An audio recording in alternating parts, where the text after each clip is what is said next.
എസിയില്ലാതെ പറ്റുന്നില്ലല്ലോ, അതാ ഫാനില്ലാതെ ഉറക്കം വരുന്നില്ലല്ലോ, വെളിച്ചമില്ലാതെ പേടി വരുന്നല്ലോ, അതാ ഫോൺ എടുത്തുകൊണ്ട് വിളിക്കുകയാ, കരണ്ടില്ല കരണ്ടില്ല. പെങ്ങളെ, അവരും മനുഷ്യരാണോ? അവരും നമ്മളെ പോലെ മനുഷ്യന്മാരാ, യന്ത്രമൊന്നുമല്ല. പടച്ചവനെ, ആ പാവപ്പെട്ട സഹോദരങ്ങൾ രാവും പകലും കടന്നു ഓടുകയാണ്. എവിടെ മരം വീണാലും രാത്രിയൊന്നും പകലുമില്ലാതെ അവര് കിടന്ന് കഷ്ടപ്പെടുന്നു, അവരെ ചീത്ത പിടിക്കുന്ന ഒരുപാട് പേരുണ്ട്. എന്നാ നാം അവരെ കുറിച്ചൊന്ന് മനസ്സിലാക്കണമടോ. ആ പാവപ്പെട്ട ഉദ്യോഗസ്ഥന്മാരെ പോസ്റ്റിന്റെ മുകളിൽ വലിഞ്ഞു കയറുന്നു. കരണ്ടുമായി ബന്ധപ്പെട്ട് ജോലി ചെയ്യുന്ന സഹോദരങ്ങളെ കുറിച്ച് നമ്മൾ പഠിക്കണമടോ.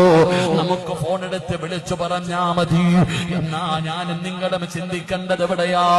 പള്ളിപ്പറമ്പിൽ 6 അടി മണ്ണിനകത്ത് ഇറക്കി കിടത്തിയിട്ട് പലക നിരത്തിയിട്ട് അതിന്റെ ഇടയിൽ എവിടെയെങ്കിലും ഒരു വിടവുണ്ടെങ്കിൽ ആ വിടവ് പോലും നമ്മൾ മറച്ചു വെക്കുന്നവരാണ്. എന്നിട്ട് മണ്ണിട്ട് മൂടി 2 ചെടി എന്നിട്ട് വെള്ളമൊഴിച്ചിട്ട് പോകുമ്പോ എങ്ങനെ കിടക്കും ബാപ്പാ, എങ്ങനെ കിടക്കും പെങ്ങളെ? ഓടാ പറ്റില്ലല്ലോ, നിലവിളിച്ചാൽ ആള് കേൾക്കില്ലല്ലോ. ഖബറിന്റെ ആഴമാ സോദരാ നീ നോക്ക്, അതിൽ നിന്നെ മെല്ലെ ഇറക്കലും ഒന്നോർക്ക്. ഇതുപോലെ ജീവിത കാലമില്ലൊരുക്കുണ്ട്, കുടുസായതും കണ്ടിട്ടുമുണ്ടോ പണ്ട്?